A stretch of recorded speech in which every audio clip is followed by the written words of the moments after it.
Yes, thank you very much. I know it's a very important topic even for us, for the Ample Committee, but we have to be very strict with the timing as the interpreters will leave us at 12:35, the latest, so we don't have too much time.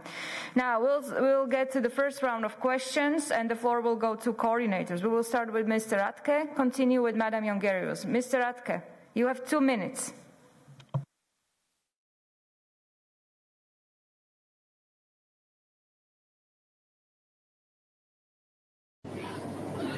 Ja, Frau Vorsitzende, Herr Kommissar, liebe Kolleginnen und Kollegen,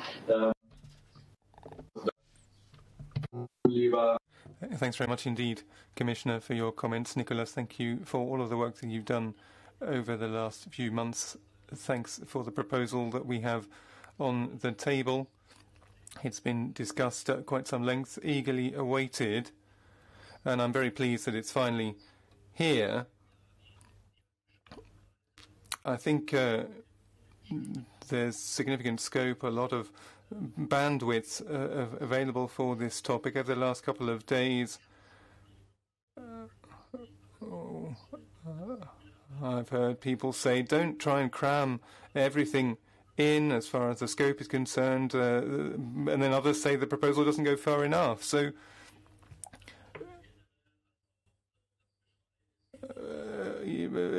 both sides seem somewhat unhappy, so surely that means your proposal is on the right track. You must be in a middle path. So I'm very pleased to see that the heart of your proposal is not being distracted by electioneering. Rather, it is focusing mainly on collective bargaining agreements. That's a key point for a social market economy, ensuring everybody has a decent wage.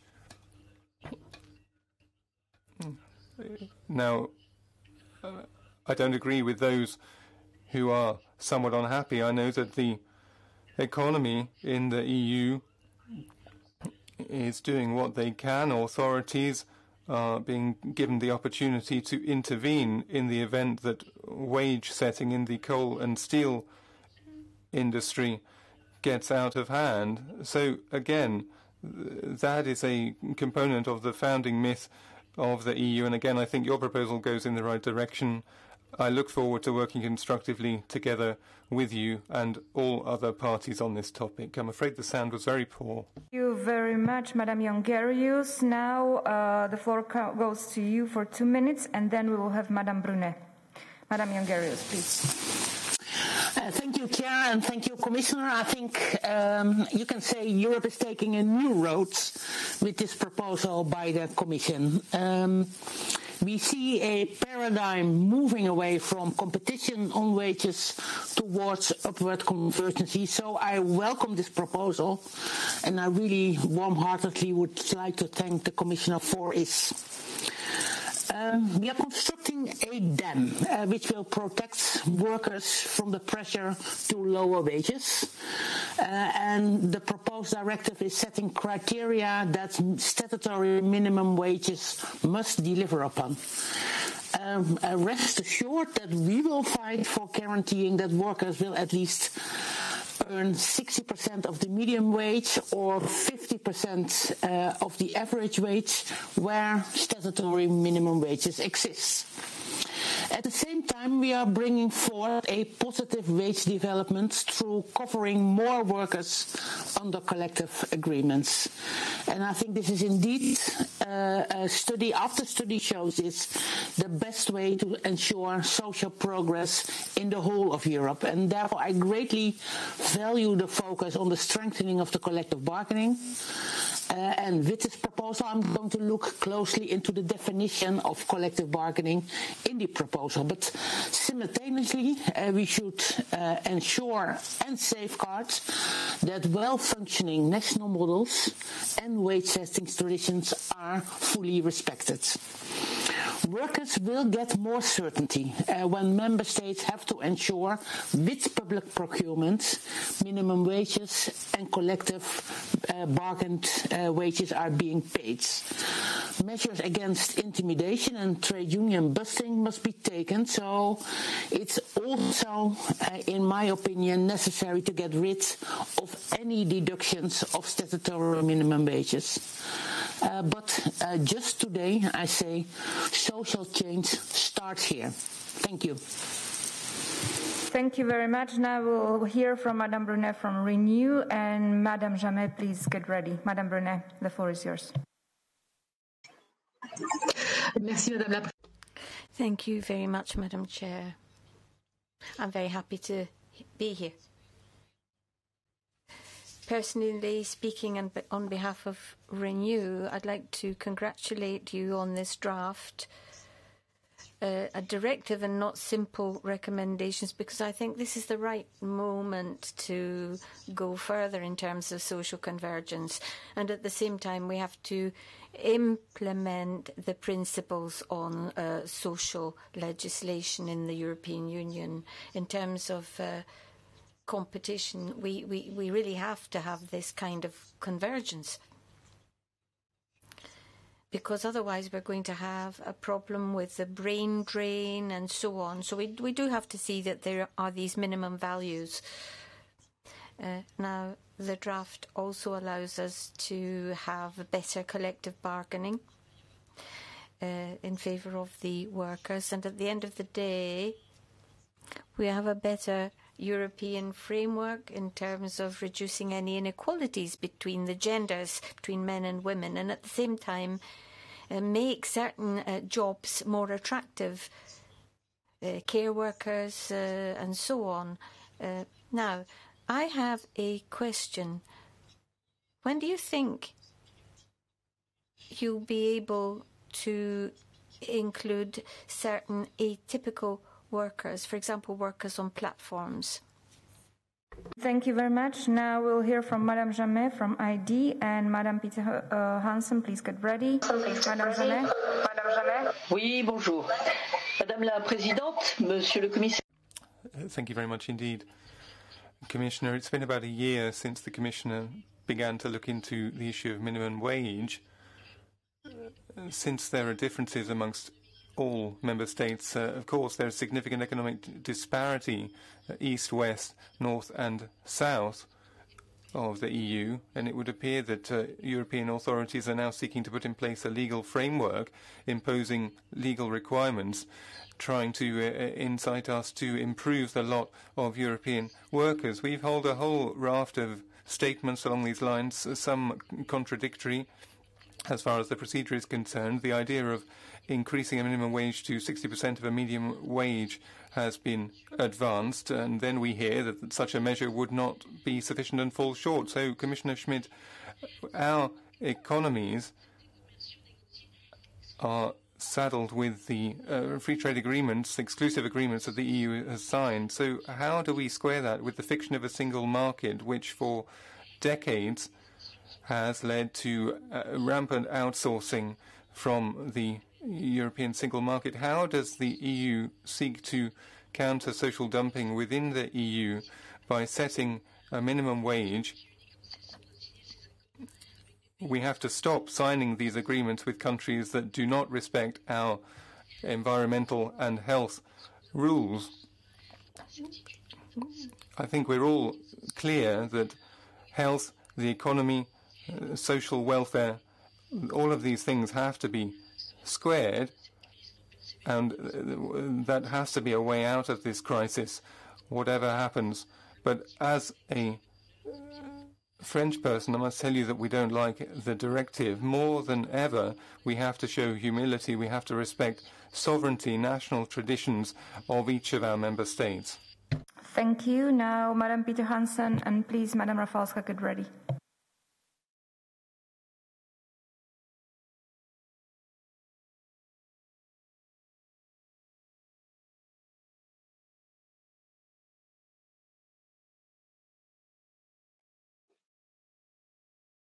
Can you hear and see me? Yeah, okay, I think it works now. Great, thank you. Thank you for the floor, Chair, and thank you, Commissioner Smith, for coming here today. I think we all agree that too many Europeans earn a wage that they cannot live on, and that the number of working poor is likely to grow during the corona crisis.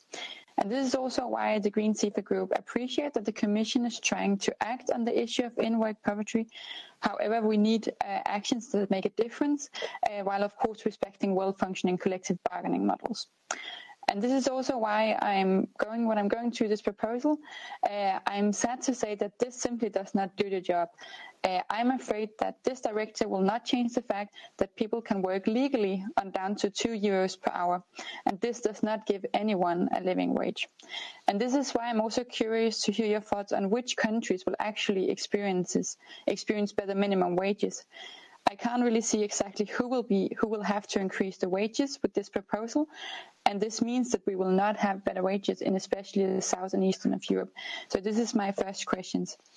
Also in the hearings and in the documents we received, you mentioned several places that this will bring serious effects on the gender pay gap, while only expecting a reduction in the gender pay gap by 5%.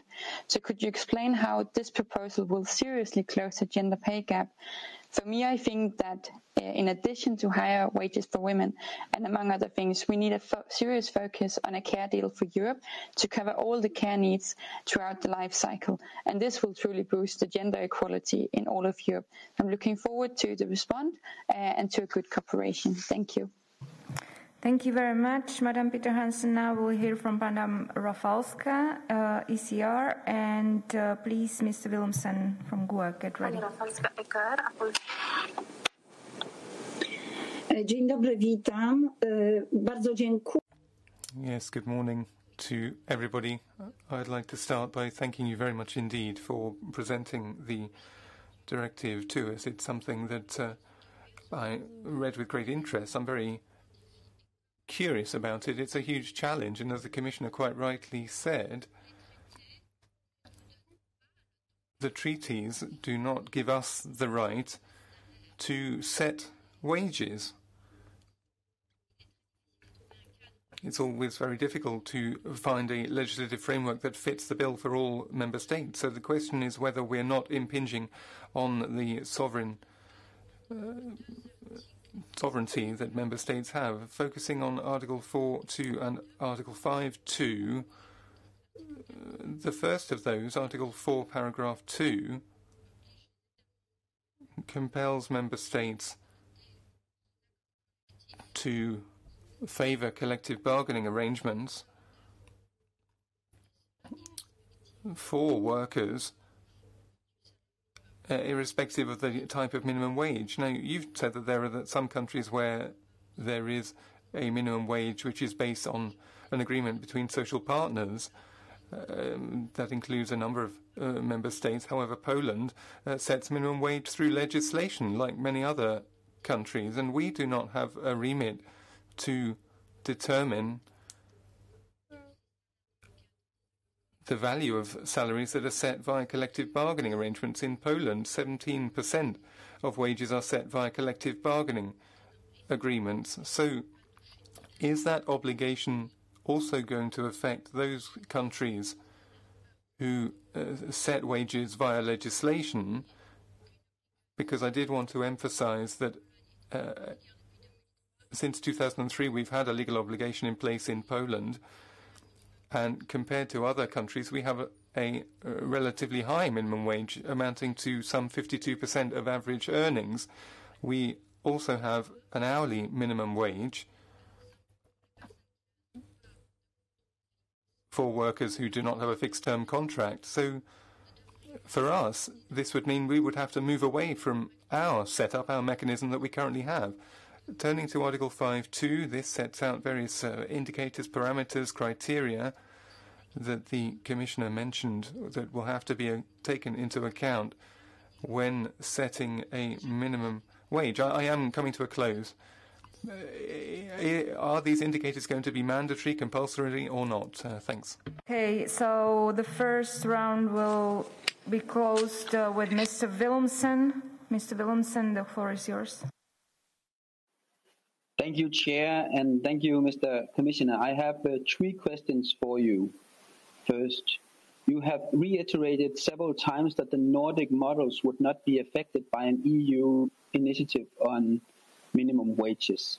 But is it not true that even though the member state can choose whether they reach the objective of adequate minimum wages for workers by collective bargaining or by statutory minimum wage, there is no exception in the directive from the obligation to reach the objectives, which will mean that a worker without access to adequate minimum wage can go to the court to ensure such access, which again will mean that countries with systems exclusively based on collective bargaining might find themselves in a situation where they do not live up to the objectives of the directive.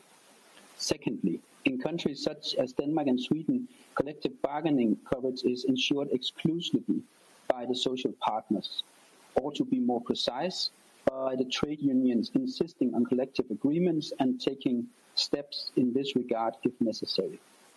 In the proposal, it is required from the member states to take action if the coverage is below 70%. It is not difficult to see that as anything but an interference in the Nordic systems and an interference that can potentially undermine incentive to join a trade union. Finally, my third question. There is no threshold in the directive. That is no surprise, as it would be difficult to do without openly disrespecting Article 153.5 in the treaty. But do you have any estimates on what the practical impact of such a directive will be in countries with the lowest wages, and the lowest statutory minimum wages? Thank you. Thank you very much. Now the floor goes to Commissioner Schmidt. Please try to be brief with the answers, even though it's almost impossible, I know that. But in the schedule, you have 5 minutes for the first round of answers, so try to be as brief as possible, please, Mr. Commissioner.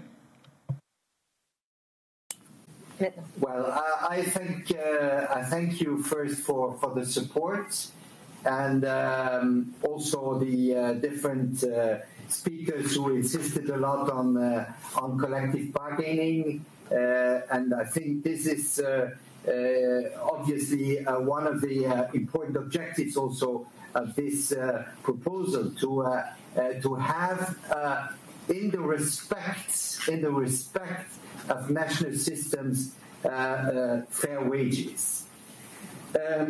Now, some questions were asked. What will be the impact? So, I by the way, I noticed on one hand one asks the impact. On the other hand, one is fearing that we are intervening in national systems. Well, if we are not allowed to intervene in national systems, we cannot intervene in any system, by the way.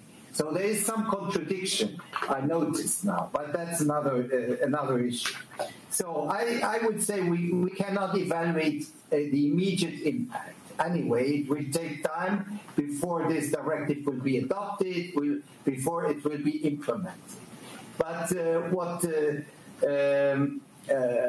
Mrs. Jongerius has said, there is a change in the approach, because now we are working to get better wage convergence, upward convergence. That's something which is quite new, because I remember very well, having been a labor minister, that not so long ago there were discussions about reducing wages, reducing minimum wages, and it even happened in some member states. So I think there is a change here in the approach. Now, gender pay gap. Many women, a majority of women are on minimum wages. They are the majority earning minimum wage. So if we improve minimum wages, this will be also positive for women and close the gender pay gap. But the Commission will come up with other instruments to tackle gender pay gap. Now, on sovereignty, yes, we are in an internal market. And I think the internal market basically is beneficial to all our economies. But we want that this internal market is also fair on the social side. Now, we can say we want sovereignty, but then we will also have protectionism. And I'm not sure internal protectionism. I do not speak about the relationship with third countries. But then we have also protectionism inside the European Union. If that's what you want, you will also to have the consequences of that. On the indicators, they are not compulsory. The indicators, 60%, 50%, I said that, they are not compulsory. And we are not intervening in national systems in a way that now national systems have to be toppled and completely changed. That was a question about the criteria. But I think it's useful to use a certain number of criteria to have a better objective wage setting. This does not mean that I criticize what is happening in some member states where indeed minimum wages have been increased in a quite important way. Now, the Nordic model. No, I'm sorry. No single citizen will have the right, on the basis of this directive, to go to the European Court to ask for a minimum wage or whatsoever. This is just a basic legal principle. So this directive does not give any right for that. Please, don't repeat it all the time if it's so obvious in legal terms, because no citizen will have the right. On the protection of the Nordic model, well, I think that paragraph 3 in Article 1 is more than a protection. It's a recognition and a protection, which was not the case before. And when we say no country based exclusively on collective bargaining can be obliged to introduce a statutory minimum wage, this applies to the Commission, but this applies also to the courts. Please, the court cannot just disregard what the legislators have established. I have already said the court's freedom is bigger when there are no legal provisions. Then the court can go to interpretations and say one thing or the other. And that's the experience of Laval and so on. Now here we have a clear article, a clear provision, and therefore in that sense it's obvious that models like the Nordic model are totally protected. Thank you. Thank you very much for the first round of answers. Now we will go to the second round of questions. The floor will go to member. Each of you has 1.5 minutes. We'll start with Mr. Casa from EPP, and please, Madam Dobrev from S&D, get ready. Mr. Casa.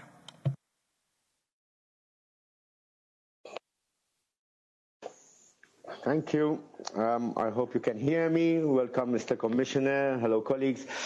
The issue of addressing the minimum wage at EU has been discussed for some time, and I was pleased that the Commission has published its proposed directive. The disparity in minimum wages across Europe is drastic, and current pandemic has only worsened the situation. Unfortunately, at the same time, those who will suffer most these economic effects of this crisis are those less paid in our societies. Our approach, however, should not be reactionary to the pandemic. It should be a long-term solution for the problem that developed in the EU over the years, the problem affecting millions of people before and especially after the COVID. The inability of people earning minimum wage to have a decent life. Now I understand that the Commission in earlier statements made it clear that it will not impose a particular wage setting system on the member states. So my question is this: in light of this, while there are 6 member states who do not have a national minimum wage, Can the Commissioner give us some more details on the plan to incentivize the increase in collective bargaining coverage to include employees left outside of bargaining arrangements, please? Thank you very much. Perfect timing. Now, Madam Dobrev, you have 1.5 minutes, and then Madam Al-Salani from Renew. Please get ready. Madam Dobrev. Yes, thank you very much, and thank you very much for this proposal, Commissioner. I think really it's historic. We have been working so much on it in this Parliament, in this committee, and in my group as well. And I do agree with Agnes Jongerius that really social Europe starts here, and this is of the for the well-being of our citizens. But I would like to say a few words to our Nordic colleagues, because I do hear their worries as well. And I would like to tell you that you have a very good system of social partnership.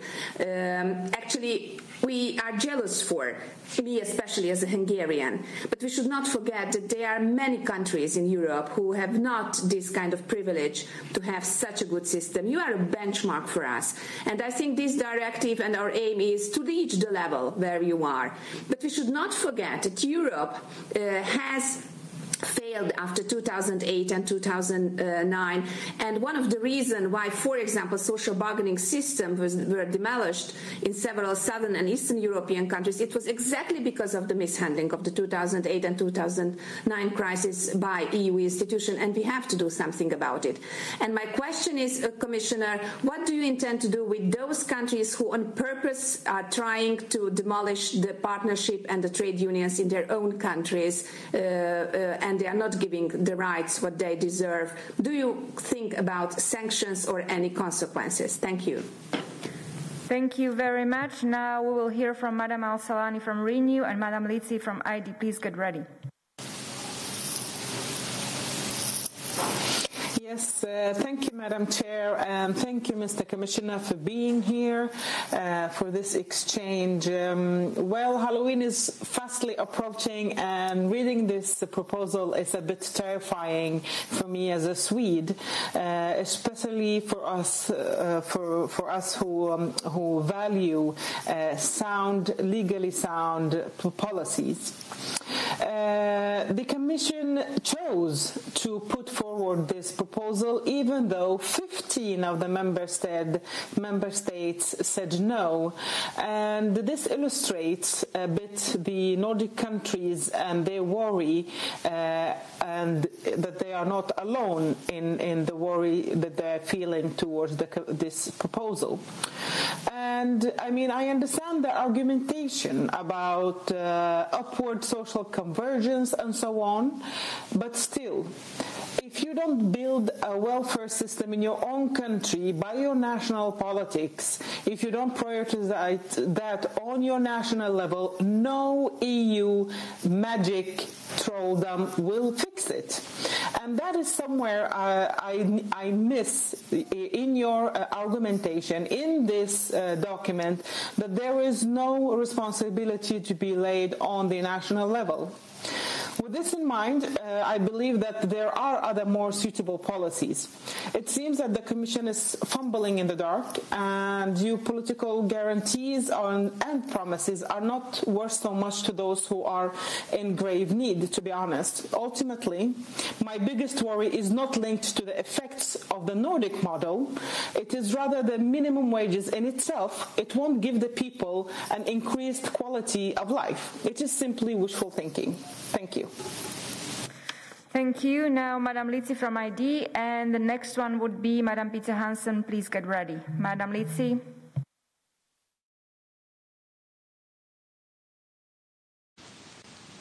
Buongiorno, Commissario. Good morning, Commissioner, and thank you very much for coming here today, being present today. You know very well that we want to stop wage dumping and reduce any inequalities within the European economy. We have a couple of questions for you on this file. How does the Commission intend to deal with atypical contracts? We'd like a little bit more information, some more clarification on that. And then on the calculations to establish these minimum wages in the draft. You have a series of information points, but I just want to give you an example. If we take the Italian situation, which, as you know, is covered by 80% of national collective bargaining, we don't just have minimums for the level of category, the category levels, but also by some variables, and that makes the whole of the wage scene a little bit confusing. So what will happen there when we have a minimum salary? Will you take into consideration all these different variables? And then we also have the issue of the working hours, number of weeks in the year, and the differences in the wages depending on which kind of contract the worker has. So these are my questions. Thank you. Peter Hansen from Greens, and please, Madam Schidlow from ECR, get ready. Madam Peter Hansen. Thank you very much, and thank you for your response, Commissioner. I'm very happy that you will present more initiatives on the gender pay gap and that you acknowledge that a 5% reduction gap, as you expect from this initiative, is not enough. I have some more questions on this directive that I would like to raise on behalf of my group. You mentioned in the recitals that social progress and upward convergence is the central aim for this directive. But among the criteria, you also say that member states should look at competitiveness and take competitiveness into considerations when they set a minimum wage. So my question is, how is this compatible with a social Europe? And do you believe that wages should be used as a competitive tool? My second question is that with the lack of workers definition in this directive, it will not cover the people most in need of decent wages, such as people in self-employment and other precarious situations. And stating that they only need employment contracts or relationships is not enough. To be able to make efforts here, we need a proper inclusive definition of workers. So I wish to ask you if you will work on a more inclusive definition of workers so we can cover more people. And then, of course, we also have all the people outside of the labour market, which is often the most disadvantaged groups and who will not benefit from this proposal. For us, a framework on minimum income is the best solution to the EU citizens most in need. So my last question will thus be if you think minimum wages is the only way and best way to live social Europe, or what you will do for people outside of the labour market. To us, protecting the most disadvantaged is what a true social Europe is about. Thank you. Thank you. Now the floor goes to Madam Schidlow from ECR, and please, Madam Demirel from GUE, get ready.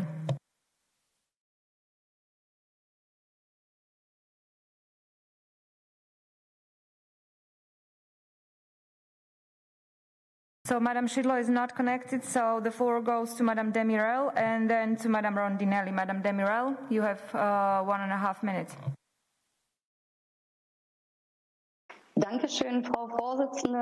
Thank you. Thank you, Commissioner. Thank you, Chair.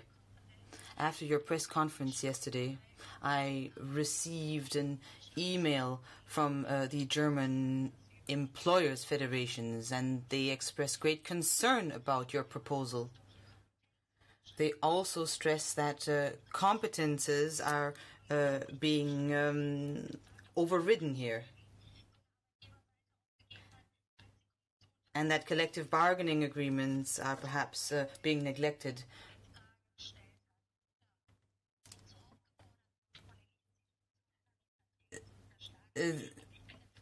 There were certain statements there about proposals to neglect the collective bargaining agreements. I think that your proposal should have been more ambitious, because in the end, the idea is to be able to get the working poor out of poverty. However, unfortunately, the criteria, even though the criteria of productivity is increased, does not reach the aim. There is no clear red line. I think that there are certain things that should have been stated here. The 60% average income and the 50% income. should have been stated properly and precisely. Now, on the exceptions which are also included in this proposal, these are also problematic.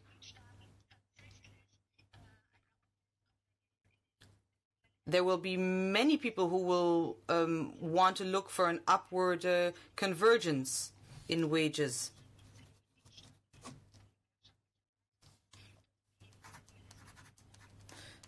The unions are stating time and time again that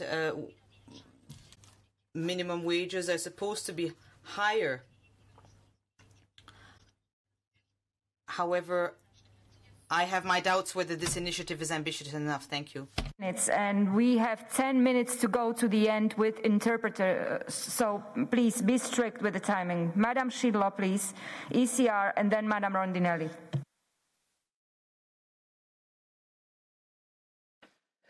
Dzień dobry Państwu.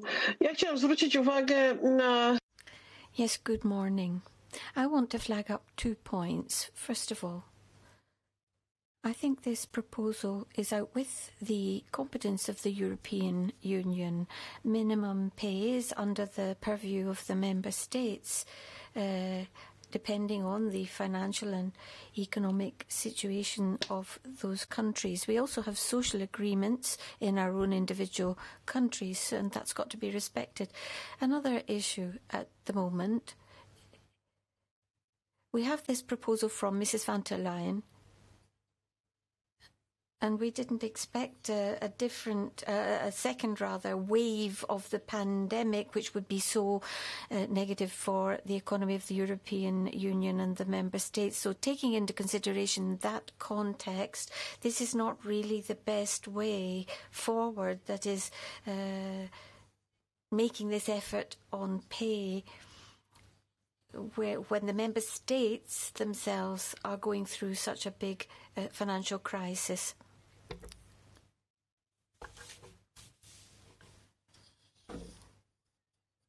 Yes, good morning, Commissioner. I would like, first of all, to congratulate you on the possibility that you have had of coming up with a very important draft directive. And as we've heard this morning in the debate, this is something very important, and the European Parliament will be following this very closely. We in 5 Star will be doing as much as we can to support this binding legislation so that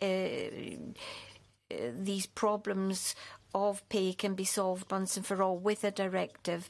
One of our political targets, therefore, is that the European Union tries to tackle any unfair competition and pay dumping within the EU. Very, very important. And I have a couple of questions for you. First of all, how are we going to resolve the poverty, pay poverty, if we don't have a minimum salary? We don't talk about pay poverty in the directive. And then on the minimum wage and productivity, could you perhaps explain this a little bit more?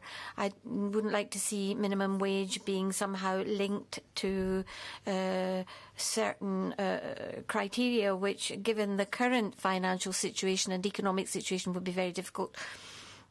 The floor goes to Commissioner. Commissioner, please do your best with answering all the questions. I know it's not easy, but you have 5 minutes, please. Okay. For those who have only collective bargaining and where there are still people who are not covered by collective bargaining, well, they should also encourage their social partners to extend the coverage of collective bargaining. If this system, and I fully agree with that, is so good and so efficient, well, you have to do everything to extend it to all, if possible, workers. But that's an issue which has to be done at national level by social partners where they have the competence for. Now, on the other hand, when I hear that we are demolishing social partnerships, I have looked around, but I haven't seen anything, because we want precisely to strengthen social partnership. And I haven't also seen the 15 member states who have refused I do not know exactly to which